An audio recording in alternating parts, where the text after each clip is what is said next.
Gandang araw guys. 10 days na tayo. 10 araw na.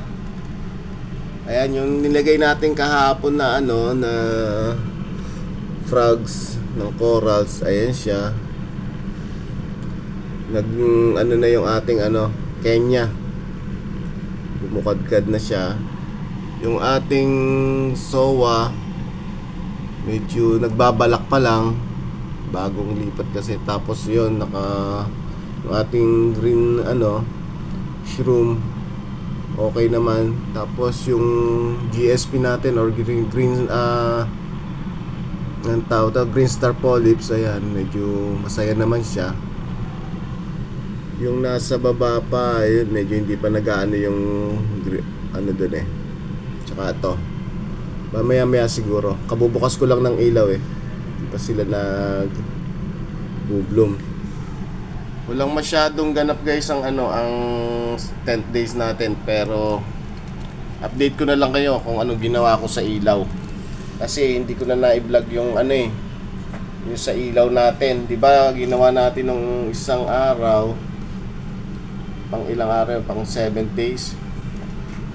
Ang naging kombinasyon kasi noon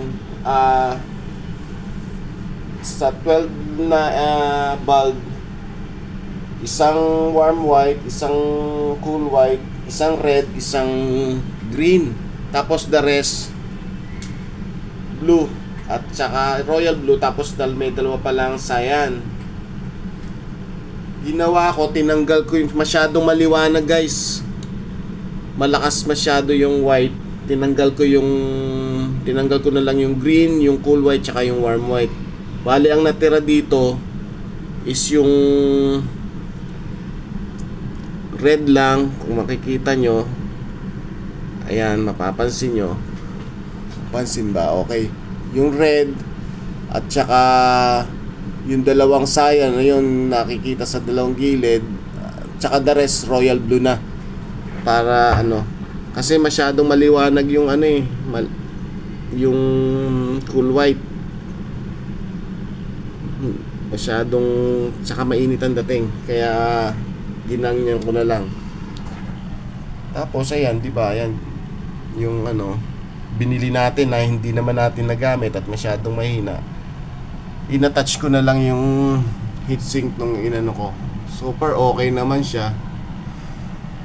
Bali ang napakinabangan lang natin sa ilaw eto, so yung binili natin, yung pinaka gooseneck lang niya.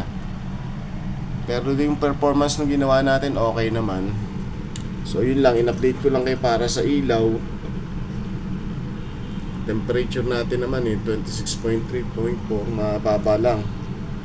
So yun lang yung ating pwedeng pag-usapan ngayon sa saka sa ilaw pala guys, sabi ko hindi ba gagawin ko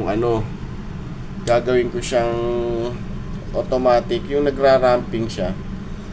Kaso yung nakuha kong controller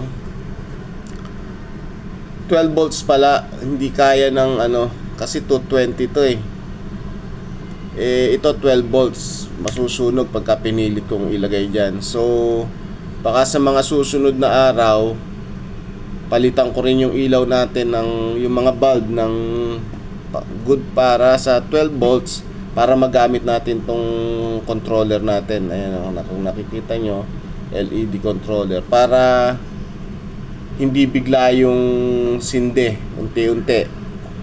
Sa 12 hours may mga 1 hour siyang bago marating yung pinaka peak niya, tapos bago mamatay mga 1 hour uli, ganun. Lalagyan natin ng ramping. So yun yung hintayin nyo guys, yung pag-assemble natin ng may ramping LED. Okay, so yun lang guys.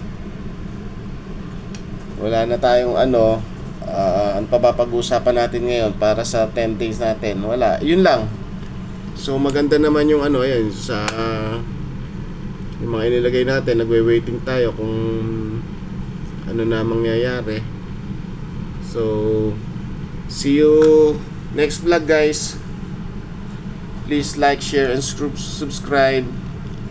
Sana huwag kayo magsawa para nakakasipag namang gumawa ng video. Thanks. See you tomorrow. Bye.